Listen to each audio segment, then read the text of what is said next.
여러분들이 너무나도 잘 아시는 우리 예수님이 하나님이심에도 불구하고 이 땅에 내려오셨습니다. 내려오셔서 태어나시기는 베들레헴에 태어나셨지만 사시기는 갈릴리나 나사렛이라는 동네에서 사셨습니다. 그런데 나사렛이라는 이 동네는 구약 성경에 한 번도 안 나와요. 그만큼 알려지지 않은 동네입니다. 그리고 나사렛이라는 이 동네에 대해서 학자들은 말합니다. 알려지지 않은 동네, 아주 시골, 누구의 표현처럼 말하면 아주 깡촌입니다. 깡촌. 그런데 거기에서 예수님이 아버지의 뒤를 이어서 목수가 되어서 30년을 지내고 공생의 3년을 지내고 하나님 앞으로 가셨습니다.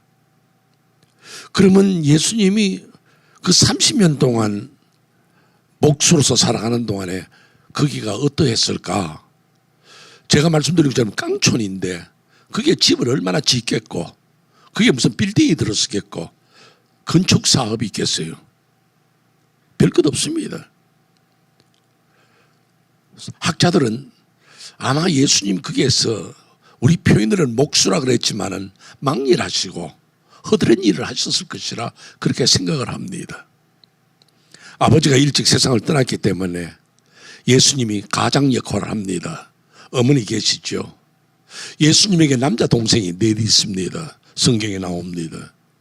그리고는 그 이름들은 밝히지 않았지만 여자 동생이 있는데 성경은 자매들이라 그럽니다. 그럼 저도 둘은 되죠.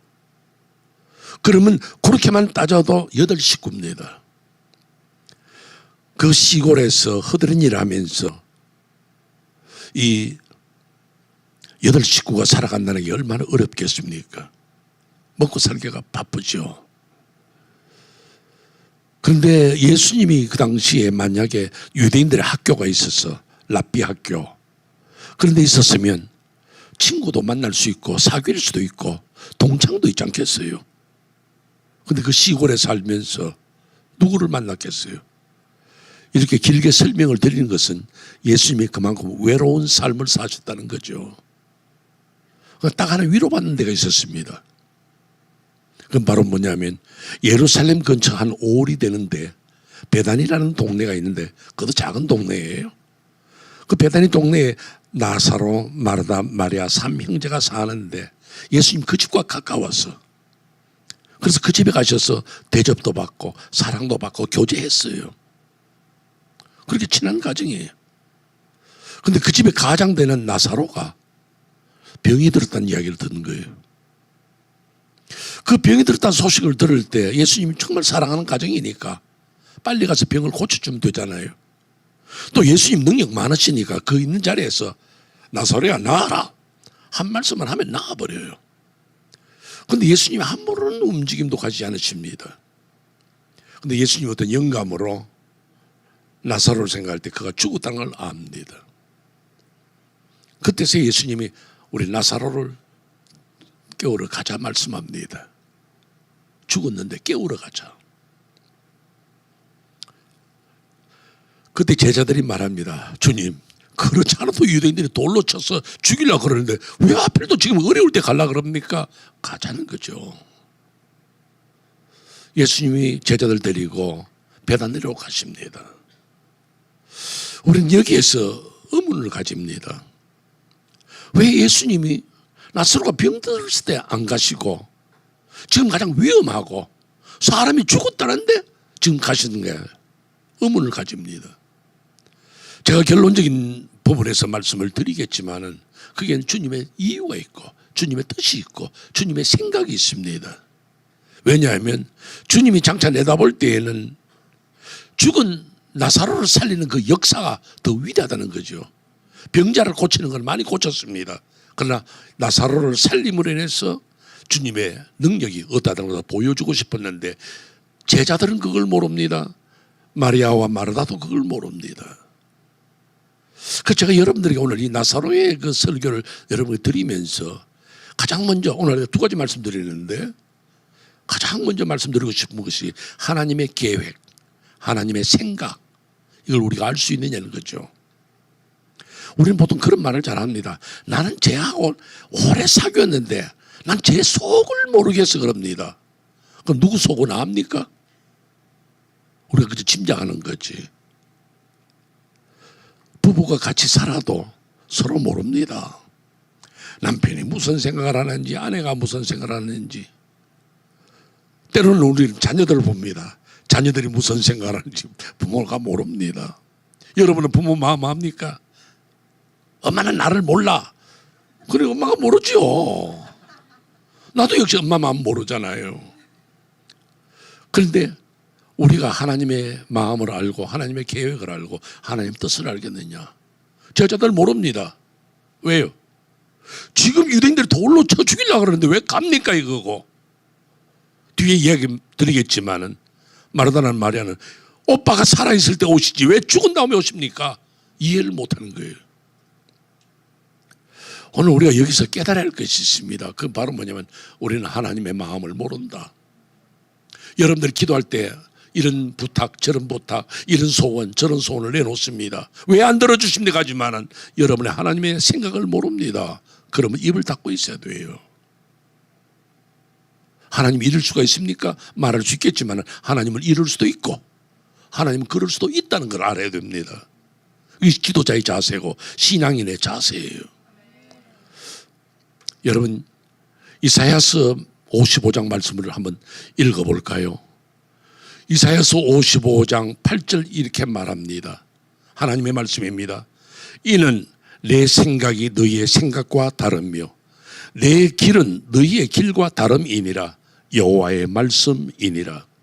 9절 이는 하늘이 땅보다 높음같이 내 길은 너희의 길보다 높으며 내 생각은 너희의 생각보다 높음이니라.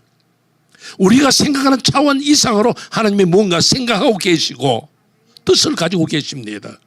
여러분은 오늘 왜 주님이 이렇게 안 하십니까? 하지만은 하나님은 여러분보다 더 깊이 더 널리 더 멀리 생각하고 계시는 주님을 잊지 마시기를 바랍니다. 아멘 해놓고 또 왜 그러십니까? 그러지 마세요. 하나님의 생각을 압니까? 저는 개인적으로 제가 한번 말씀을 드렸지만은 저는 구약 성경에서는 욥기를 좋아했습니다. 그래서 제가 교회에서 제가 있던 교회에서 욥기를 설교를 몇 번 했는데요. 그 욥기서에서 저는 의문이 들 때가 많습니다. 왜냐하면 욥은 대단한 사람입니다. 욥기 1장에 보면요. 지금 번역과 예전 번역이 조금 틀려요. 그 저는 옛날 사람이니까 옛날 번역으로 이야기를 드리죠. 욥이라는 사람이 있었는데 우스 땅에 욥이라는 사람이 있었는데 뭐라고 말하느냐? 그는 순전하고 정직하고 여호와를 경외하고 악에서 떠난 자라 그래요. 대단한 인물이에요. 그리고 욥기서 전체를 보면요, 그 동네에서도 이름이 알려졌고 그 동네에서도 많은 구제와 사랑을 베풀었던 사람이 바로 욥이에요. 근데 그 욥에게 재난이 생깁니다. 어떤 재난이냐? 하루아침에 그 많은 재산, 엄청난 재산입니다. 그 많은 재산 하루아침에 다 나라가 뺏기고 나라가 버립니다. 자기에게 아들이 7남 3녀가 있었는데 그 자녀들이 하루아침에 다 죽어버립니다. 여러분, 자식이 하나만 죽어도요 하늘이 무너지는 것 같다 그래요. 여러분의 어머니들이 만약 여러분이 어떻게 됐다 그러면 하늘이 무너지는 거예요. 그런데 7남 3녀가 함께 모여서 식사하다가 그대로 죽어버렸습니다. 기가 막힌 사건입니다. 그런데 거기서 끝나지 않아요. 재산 다 날아갔죠. 자식 다 죽었죠. 게다가 자기 몸에 병이 생깁니다. 어떤 병인지 모르는데 사람들은 나병이라 그러기도 하고 별의별 병이라 말하는데 보통 심각한 병이 아니에요. 욥기에 보면요, 자기의 그 고백이 그래요. 이 살들이 다 무너지고 뼈가 보일 정도야. 그리고 가려워서 견딜 수가 없어. 기왓장을 쪼개가지고 손으로는 긁어도 안 돼요. 기왓장을 쪼개서 그 날카로운 것을 자기 몸을 팍팍 긁는 거예요. 얼마나 힘든지요. 그런 순간을 지날 때에 욥의 아내가 뭐라고 말하는지 아세요? 당신 그래도 하나님을 믿고 섬기냐? 하나님 저주하고 죽어버려. 그런 악담을 해도 욥은 버팁니다. 모든 것이 다 무너졌는데 왜 버팁니까? 하나님의 계획을 모르잖아요. 그런데 욥도 실제로 하나님의 계획을 모르면서도 너무너무 힘드니까 그 욥기서를 보면요, 하나님을 향하여 원망합니다. 하나님 왜 이러십니까? 왜 내게 어려움을 줍니까? 내가 하나님의 뭘 잘못한 게 있었습니까? 내가 가난한 사람을 보면 도와주고 불쌍한 과부에게 도움을 주었고, 실제로 그가 그렇게 살았어요. 그런데 오늘 현실은 뭐예요? 모든 게 다 날아가 버렸어. 너무 괴로운 시간입니다. 그때 하나님께서 말씀합니다. 욥기 38장에서 그에게 답을 내시기 시작합니다. 저는 이 욥기 38장에서부터 33장까지 하나님이 하신 그 말씀 속에서 우리가 답을 얻고 우리가 깨닫는 것이 있죠. 근데 저는 그 가운데서도 38장 4절을 제가 참 좋아합니다. 저는 이 말씀을 때로는 묵상해 봅니다. 욥이 원망하고 불평하고 하나님 왜 이러십니까 할 때 하나님이 하시는 말씀, 내가 땅에 기초를 놓을 때 너는 어디 있었느냐. 아마 이렇게 말씀할지 몰라요. 영화 같은 데 보면 아주 굵은 음성으로 내가 땅에 기초를 놓을 때 너는 어디 있었느냐. 저는 이 구절을 생각하면요, 하나님 앞에 입을 못 열어요. 불평을 못 해요. 내가 천지 만물 창조할 때 너란 인간이 존재했느냐는 거예요. 근데 지금 와서 나는 뭐 구제를 많이 했습니다. 과부를 도와줬습니다. 나 어려운 사람을 그냥 지나치지 않았습니다. 그런 말 하지 말라는 거야. 네가 내 계획을 아느냐는 거예요. 네가 내 생각을 아느냐는 거예요. 우리는 하나님의 생각과 뜻을 모르면서 함부로 입을 열 때가 얼마나 많이 있습니까? 한 사람을 더 이야기할까요? 바울 사도입니다. 바울은 예수 믿는 자를 잡아 죽이겠다고 다메섹으로 갑니다. 가다가 예수님 만나죠. 거기서 끄꾸러지고 그는 선교사가 되고 전도자가 되어서 1차, 2차, 3차 전도여행 떠나고 돌아다닙니다. 그러다가 마지막 4차 전도여행 마지막 코스로 가서 로마에서 순교합니다. 그러면 하나님이 바울사도 좀 도와줘야 안 되겠어요? 좀 이렇게 전도도 잘 되고 사람들도 대접도 잘 받게 하고 물질의 어려움도 없어야 그렇게 될 건데, 바울 사도가 고린도후서 11장 27절 이하에서 그가 고백하는 것, 23절부터 27절까지 그 고백하는 거 보면 너무너무 마음이 아파. 제가 시간이 좀 많으면 이 구절을 한번 읽어보고 싶어. 그 아픔 속에서 뭐라고 말하는지. 내가 40에 하나 감한매를 5번 맞았고, 돌로 맞고, 태장으로 맞고, 강의 위험, 강도의 위험, 너무너무 힘들었다는 거예요. 난 때로는 이 고린도후서 11장 읽다 난 울어요. 바울 사도는 이렇게 살았는데 김 목사 너는 참 편하다. 왜 하나님이 길을 안 열어주시는 거죠? 마지막 27절만 한번 봅시다. 뭐라고 말합니까? 또 수고하여 애쓰고 여러 번 자지 못하고 줄이며 목마르고 여러 번 굶고 춥고 헐벗었노라. 바울도 말합니다. 나 배고팠어. 나 복음 위해서 살다 배가 고팠단 말이야.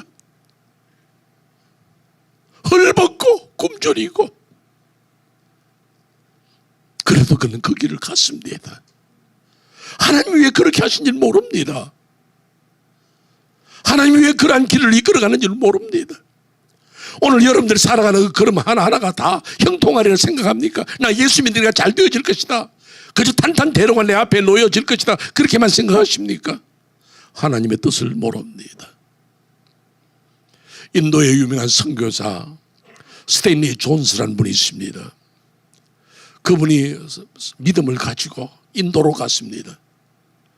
그런데 여러 해 수고했는데도 힌두교로 가득 찬 인도사들이 전도가 안 됩니다. 너무너무 힘들어. 한 번은 전도하러 나가다 사과나무 아래에 쓰러져서 누웠습니다. 하나님 너무 힘듭니다. 하나님께서 말씀합니다. 너 지쳤느냐? 예, 지쳤습니다. 왜 지쳤느냐? 아무리 전도해도 열매가 없는데 지치고 말지요. 그때 하나님께서 네가 누워있는 이 사과나무를 보느냐? 예. 사과나무가 열매가 그냥 열리더냐? 뿌리가 내리고 나무가 자라고 잎이 무성한 다음에 열매가 맺힌다. 용기를 얻죠. 우리는 지금 내가 당장 기도하면 주님 응답하셨다. 아멘 할렐루야 그거 하고 싶습니까?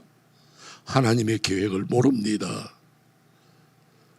오빠가 병들었을 때 주님 오셔서 고치시기를 바랬습니까? 주님은 아니었습니다. 주님의 계획을 모르기 때문에 받아들이라는 거죠. 그래서 제가 여러분에게 두 번째 말씀을 드립니다. 믿음이 있느냐? 저는 오늘 여러분들에게 심각하게 묻습니다. 심각하게 대답하세요.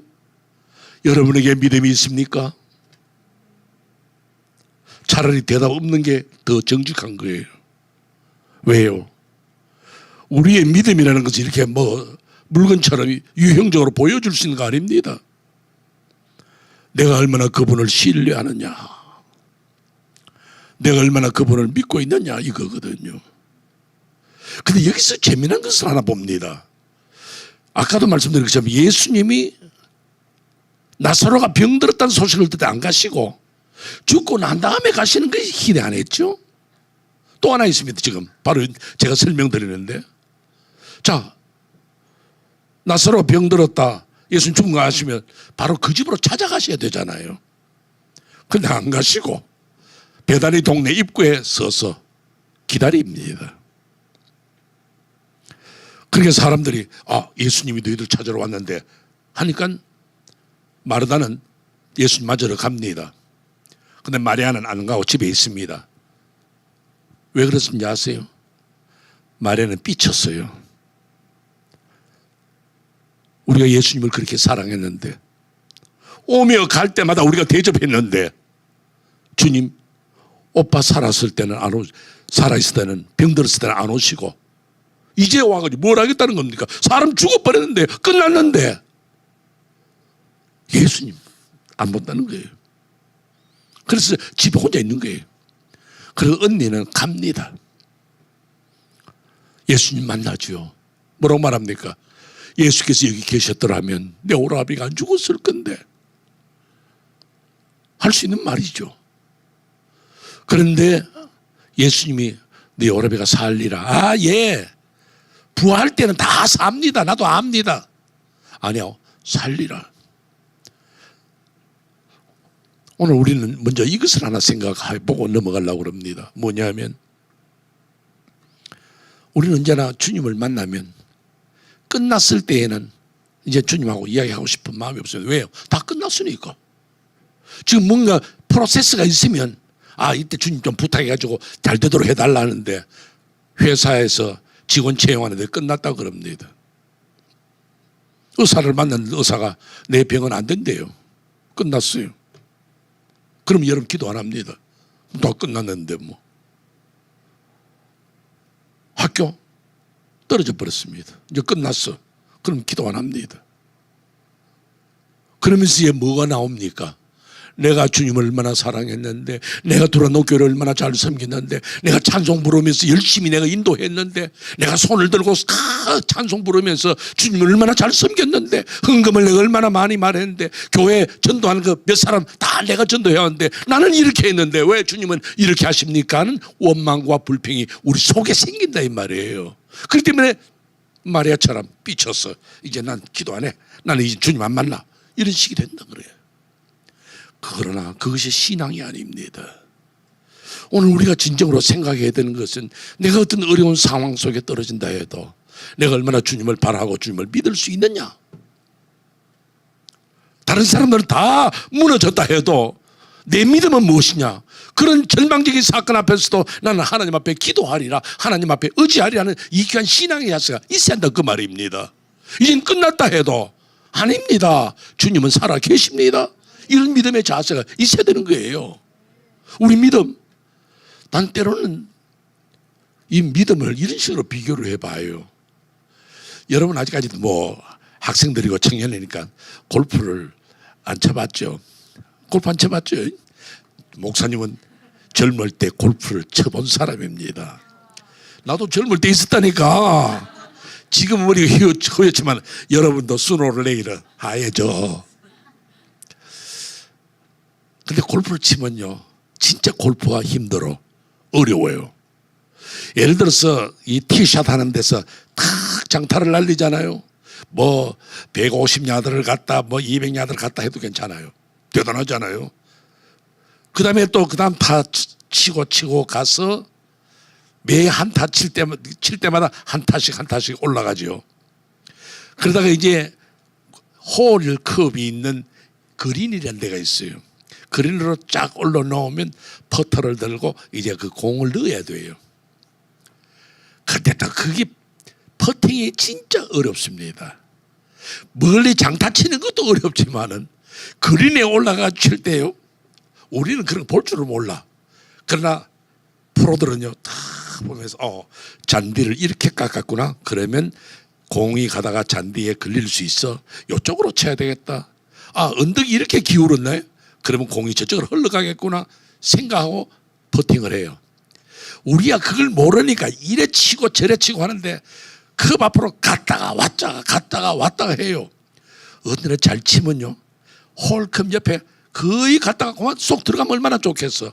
안 들어가고 홀컵 옆에 떡 서 있습니다. 얼마나 섭섭한지. 때로는요 홀컵으로 쳤는데 여기 뱅그르르 돌다가 밖에 나와버려요. 그러면 옆에 있는 같이 치던 목사님들이나 같이 치던 분들이 그거는 들어간 거나 마찬가지입니다. 그 말이에요. 그러나 점수는 안 줘요. 왜? 들어간 건 마찬가지란 말이지 들어가지는 않았다는 거예요. 천국이라는 것은 들어가야 천국에 들어간 것이지 천국에 들어간 거나 마찬가지입니다. 아직 못 들어갔다는 이야기예요. 그 비슷한 이야기가 있잖아요. 마가복음 12장에 어떤 서기관이 예수님께 나와서 선한 스님이 어떻게 하면 구원 얻겠습니까? 계명을 알잖아요. 그건 내가 어릴 때부터 다 지켰습니다. 그럼 이 모든 것을 팔고 나를 따르라. 그때 고민합니다. 그러고 떠나죠.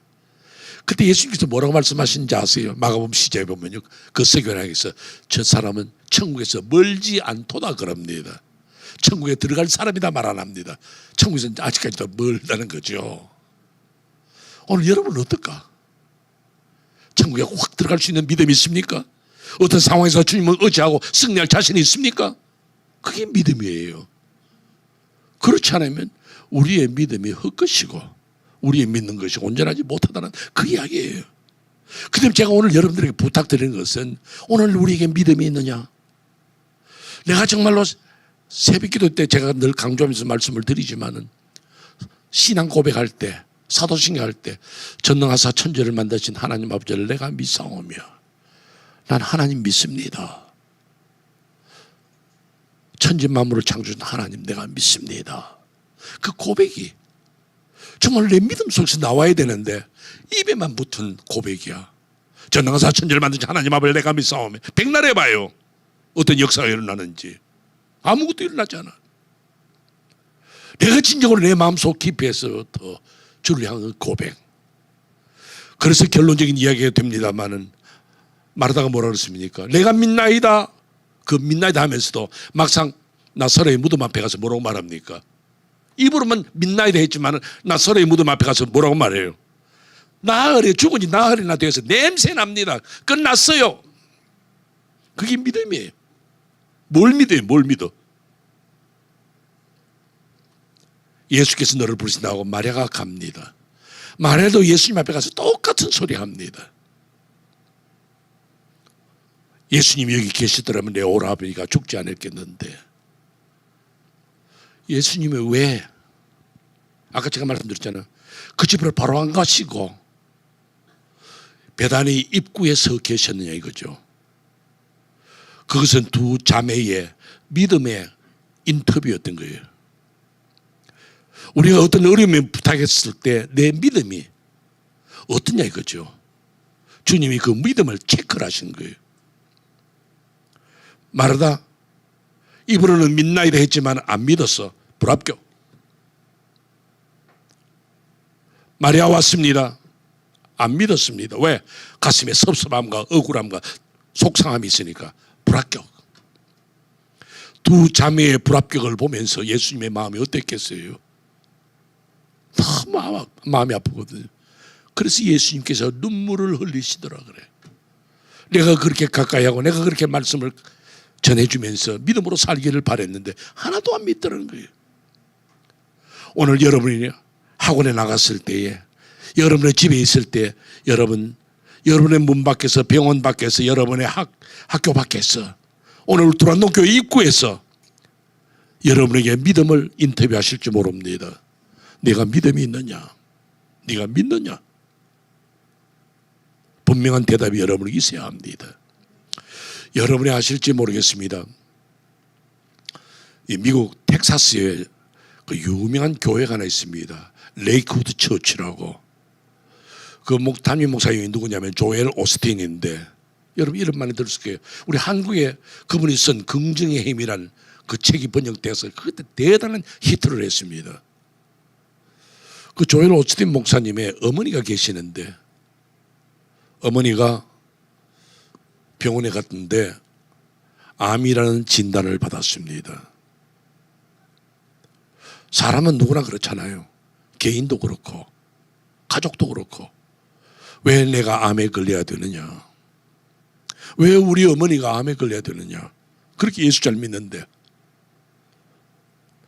그러니까 조엘 오스틴 목사님과 그 형제들이 하나님 앞에 간절히 기도했습니다. 하나님, 우리 어머니가 왜 이렇게 됐습니까? 의사는 말합니다.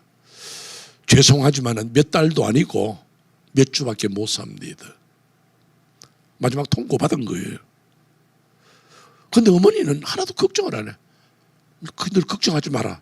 나 훨씬 오래 산다 그래. 그래서 자녀들이 어머니 뭘 그렇게 장담하십니까?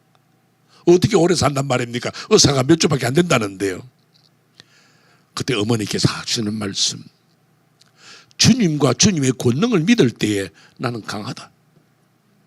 그러면서 어떻게 사시냐면요, 성경에 나오는 치유에 관한 병 고치는 이야기에 관한 구절을 30개에서 40개 정도 쭉 적어가지고 날마다 그거를 읽으면서, 날마다 그걸 외치면서, 날마다 소리쳐 지르면서 그 말씀을 묵상하고 살았어. 의사는 몇 주밖에 못 산다 그랬는데 놀랍게도 병이 금방 치유된 것은 아니고 점점 호전되더니만은 어머니가 20년을 더 살았어요. 오늘 여러분들, 나도 그렇게 되겠구나. 그건 여러분의 믿음에 달려있는 것이고, 저는 믿음만 소개합니다. 여러분 어떤 문제에 부닥쳤을 때 어떤 사람이 안 됩니다, 끝났습니다 해도 주님을 바라보는 믿음 계시기를 바랍니다. 주님을 의지하는 믿음이 여러분에게 계시기를 바랍니다. 우리는 주님을 믿는 사람 아닙니까? 천지만물 창조주신 하나님을 의지하는 성도 아닙니까? 아무 일을 만나도 예수 의지합니다는 그 신앙의 고백이 여러분에게 계시기를 주의 이름으로 축원합니다. 신앙자는 그렇게 사는 겁니다. 용기를 다해서 주님 바라보면서 내가 과거에 잘했느냐 못했느냐 그 자랑하고 싶은 거 다 제쳐놓고, 주님, 나는 오늘도 주님을 바라봅니다. 나는 오늘도 주님을 의지합니다. 그 신앙으로 사는 여러분이 되시기를 주의 이름으로 축원합니다.